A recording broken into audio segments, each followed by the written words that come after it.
চাঁপাইনবাবগঞ্জ ৩ আসনে বিএনপি মনোনীত প্রার্থী ও বিএনপি চেয়ারপারসনের উপদেষ্টা হারুনুর রশিদের ছেলে রুবাইত ইবনে হারুন রাফির বিরুদ্ধে এক জামাত নেতাকে মারধর ও হত্যাচেষ্টার অভিযোগ উঠেছে। চাঁপাইনবাবগঞ্জ পৌরসভার ১১ নম্বর ওয়ার্ড জামাতের সভাপতি আজিজুল হক নূরকে মারধরের প্রতিবাদে বিক্ষোভ মিছিল করেছে জামায়াত। রবিবার রাত ৯:৩০টার দিকে জেলা শহরের নতুনহাট মোড়ে এই মিছিল হয়।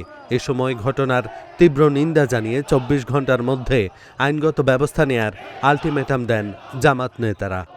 জামায়াতের অভিযোগ, রাত ৭:৩০টার দিকে মেনিপাড়া এলাকায় প্রচার মিছিল চলাকালে বিপরীত দিক থেকে বিএনপি প্রার্থী হারুনুর রশিদের গাড়ি আসে।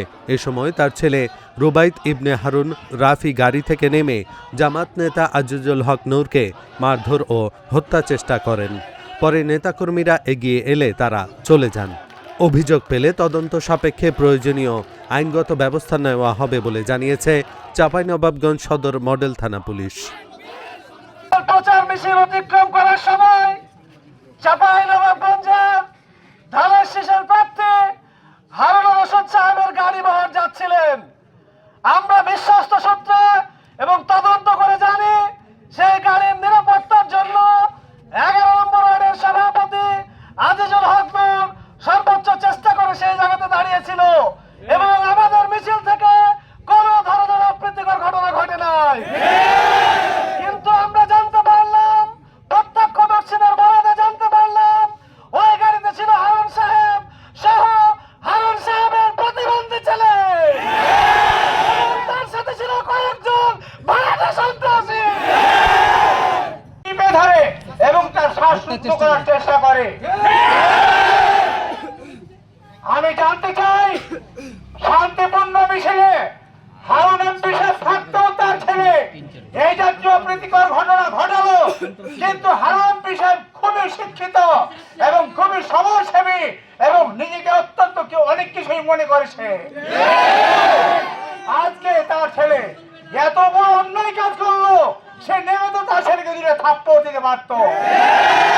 এইটা না করে বরঞ্চ সে উৎসাহ দিয়েছে, তার সাথে আরো যারা ছিল তারা উৎসাহ দিয়ে তাকে কাজ করিয়েছে।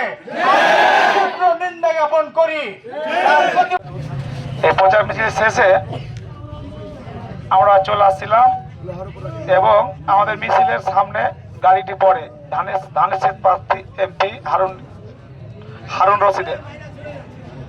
ওনার গাড়িকে আমি প্রোটোকল দিয়ে মিছিলটি পার করে দিই। পার করার পর শেষে আমি ছিলাম ওনার হারুনের ছেলে।